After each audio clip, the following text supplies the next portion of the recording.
I don't own the rights to the music. Underneath the sun. Okay, I gotta stop that, yo. I don't own the rights to the Jacksons.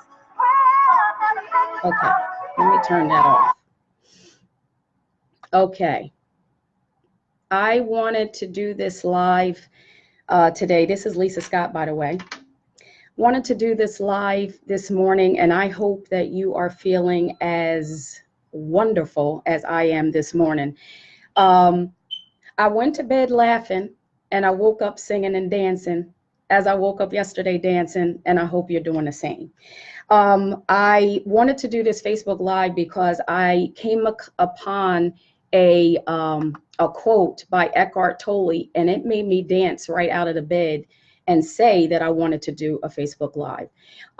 You see the title or the description I have over there that says many illnesses are created, but there's some other things that Eckhart Tolle said about this that I wanted to discuss and see what your thoughts are. And anybody who presses the replay, I thank you so much for doing that and for making your comments, because even though this is a live, you still get a chance to make your comments and express yourself even after the Facebook Live is done. So that's what I appreciate so much about Facebook Live. And Roshan, hey, young lady, thank you for joining.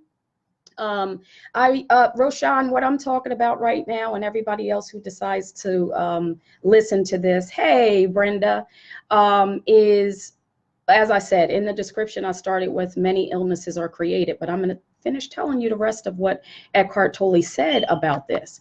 I got this quote from Eckhart Tolle from out of his book, The Power of Now. And if you haven't read that book, it's an incredible book that teaches you or helps you to understand what it is to be present. Because a lot of times people tell you, you need to be more present, but you have no idea how to do that. So this book is a great tool to help you to understand how to do that.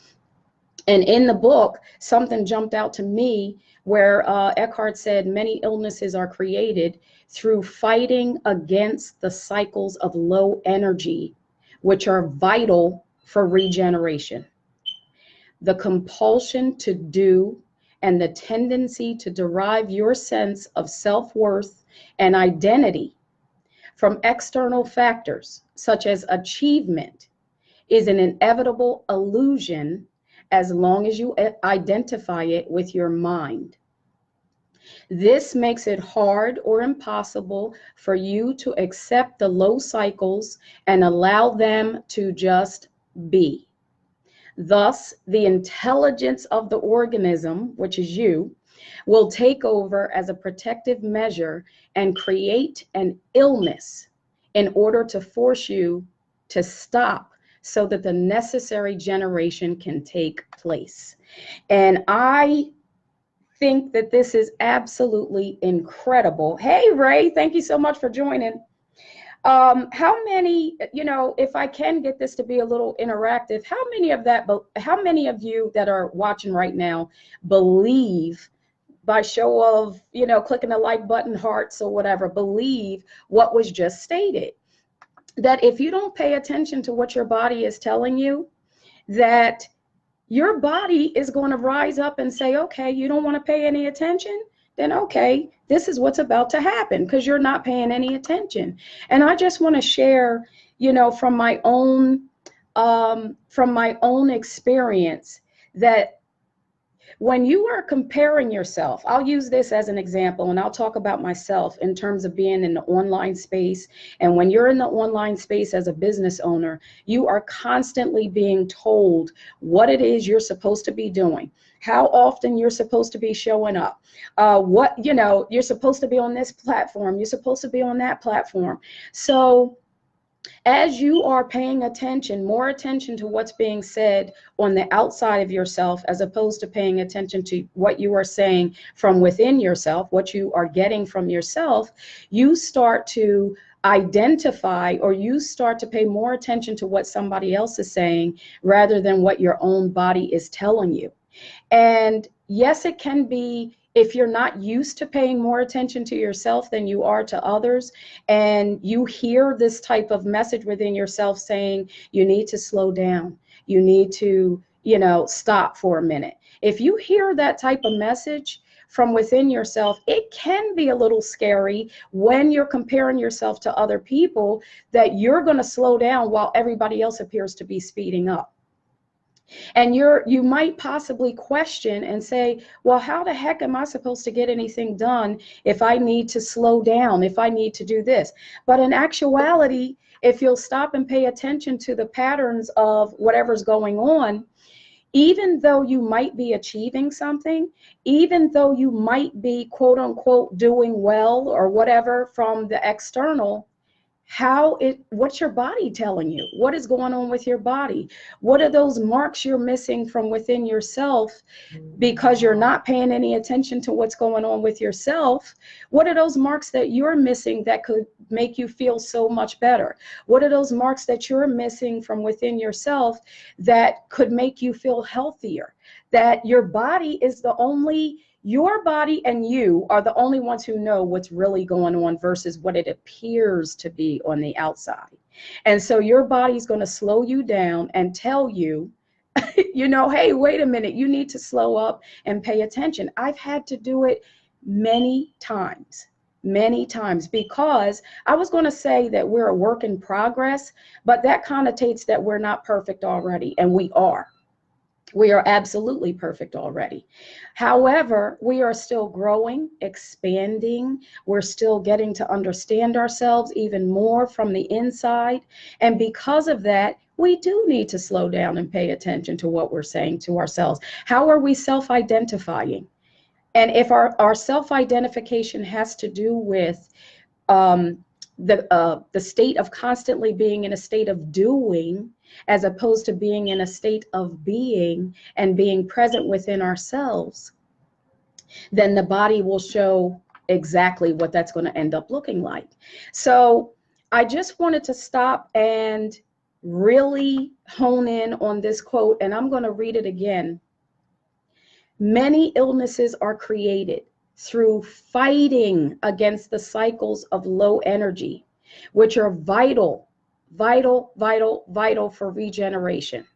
The compulsion to do, always in a state of doing, and the tendency to derive your sense of self-worth and identity from external factors such as achievement is an inevitable illusion as long as you identify it with your mind.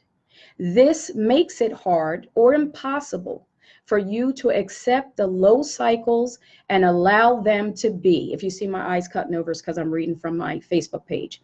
Thus, the intelligence of the organism will take over as a protective measure and create an illness in order to force you to stop so that the necessary regeneration can take place. And I just wanted to point out also that when that says illness, because everybody, I believe when you hear that word, at least when I hear it, you can believe that illness means something huge, when in actuality, it could be something a lot smaller, like hey, Jamie, how you doing? And yes, you're right, Ray. We do have to stop and look and listen. Oh, yep, smell the roses. I love that. But an illness does not have to be something chronic.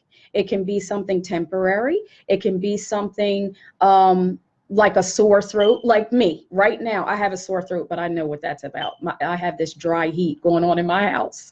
So it's really drying my throat out. But you could get a sore throat. You could get, and I'm not a doctor, by the way. I need to preface what I'm saying because you know how that goes. You got to do the disclaimer. But you could have a sore throat. You could have a headache. You could have whatever it is that is going on with your body is speaking to you. And if you've been following me for any length of time, you know that I'm the creator of something called Leverage Your Pain. And Leverage Your Pain is where I help people to understand that pain is just another form of communication.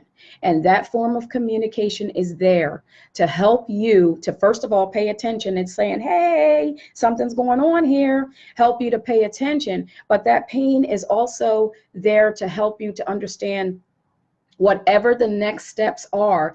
The pain in and of itself is helping you to understand whatever it is you specifically, because everybody is different and how you interpret pain and all of that is different for everybody. So based on you, it's like a tailor-made, customized way of your body getting your attention so that you can understand what the next steps are for you. And if perhaps, I'll just use myself again as an example. If I have, and I'm hearing my husband sometimes, if I come home and I've been running, doing, constantly doing, because that's what everybody says you're supposed to do. You're supposed to be constantly in a state of doing everything, right? And if I come home and I'm sluggish and I'm like, babe, I don't feel well. And he'll say, that's because you need to sit your butt down. So he's saying externally what my own body is telling me to do. That's because you need to sit down somewhere and relax. Okay? Nothing is going anywhere, anybody. It's not going anywhere. It's going to be here tomorrow. So I just wanted to point this out and bring our attention to the fact that it doesn't matter what you're doing externally. If you are not taking care of yourself inwardly, internally, nothing externally matters. Okay, so I'm not going to keep beating a dead horse. Everybody, I want you to make it an incredible day, and I'm going to take you out with the Jacksons. I don't own the rights to this. You got to say that. And everybody, make it an incredible day.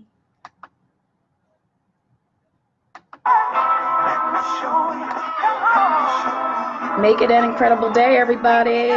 And go back and look at the replay.